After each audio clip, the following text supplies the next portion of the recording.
Vegan Recipes with Pat and Emily. Welcome to my kitchen. Tonight on It's Vegan, I am going to be making stuffed peppers.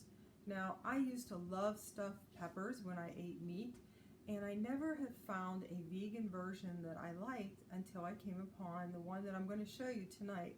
It's really very plain.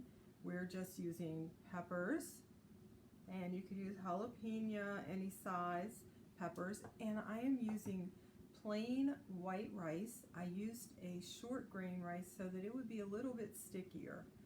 So I'm going to show you the process in a few minutes. I put on plastic gloves because I'm going to start with the jalapeno peppers first. Keep in mind, you can actually get a chemical burn from these. When I'm cutting the pepper, I am not cutting all the way around to get the top off. Now I'm going to open it up. I want to take the seeds out. If you want them really hot, you could leave the seeds in, but these will still have some heat to them. So as you can see, I'm just scraping those seed parts out, and I didn't totally cut the top off. I will show you why in a minute. So again, I want to find where the pepper is pretty much lying flat. I'm opening it up. I don't know if you heard me coughing a tiny bit. I was holding it in, but the peppers are a little bit hot for me. Even just smelling those pepper seeds. Take those out. I'm going to set them aside. I'm going to show you how I work with the other peppers. Again, find where the pepper is going to lay flat. See, it's laying flat, and I am cutting almost all the way through, but not quite. And I'm going to cut down, and I'm opening it up. The reason I'm not cutting the top off completely is that I want that top to stay on while it's baking. I just kept the gloves on since I already had them on. And you can see, smaller pepper, again, I'm looking for flat side, cutting almost all the way through. When you go to buy these peppers, look for peppers that are a little bit fuller and not flat. I'll show you what I mean. This particular pepper is a little bit flatter, and we can still stuff it, but it won't hold as much rice as these other peppers. I will be back after I prepare some other peppers.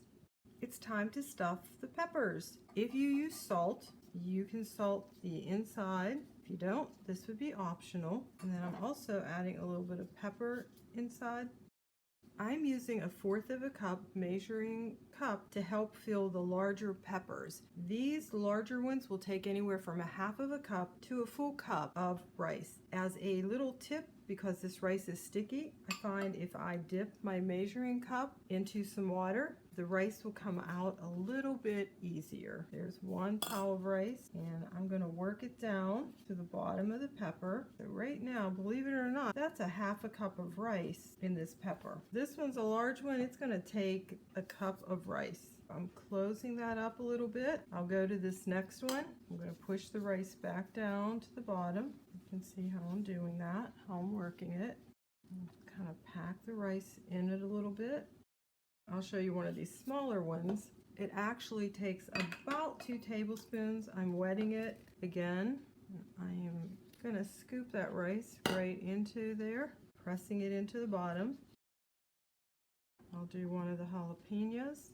Again, they're going to take about 2 tablespoons. So you get the picture. I'll be back in a minute. The peppers have been stuffed, and I don't want the rice to get extremely crunchy. So what I'm doing is I'm taking another silicone mat, and I'm placing it and pressing it onto the rice a little bit. I want these to roast, but I don't want the rice to totally dry out. You could, of course, put a strip of foil on each of these or a strip of foil over here, but you need to leave the sides open so that you have that roasting effect. They're going to go into the oven at 400 degrees for about 20 minutes. Time to check the peppers. They were in for actually another 7 minutes.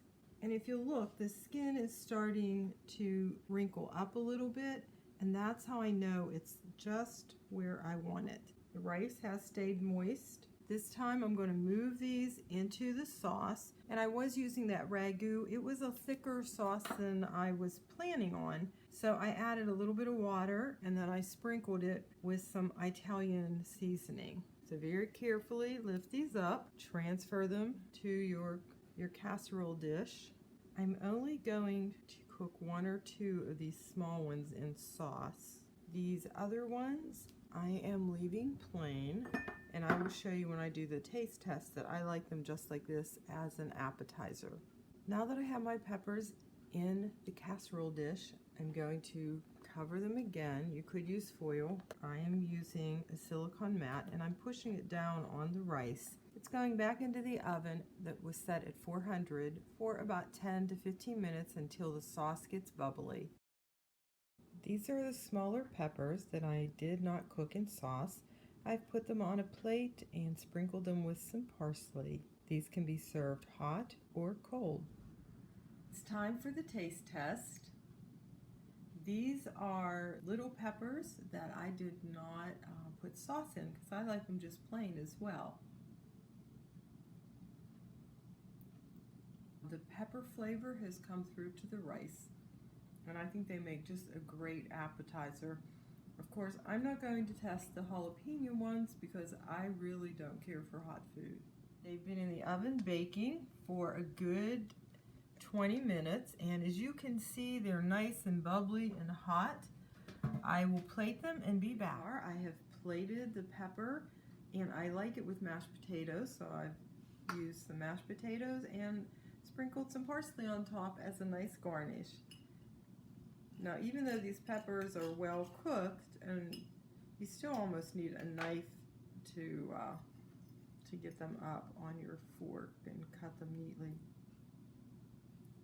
I want to get a little bit of mashed potato. That is so good.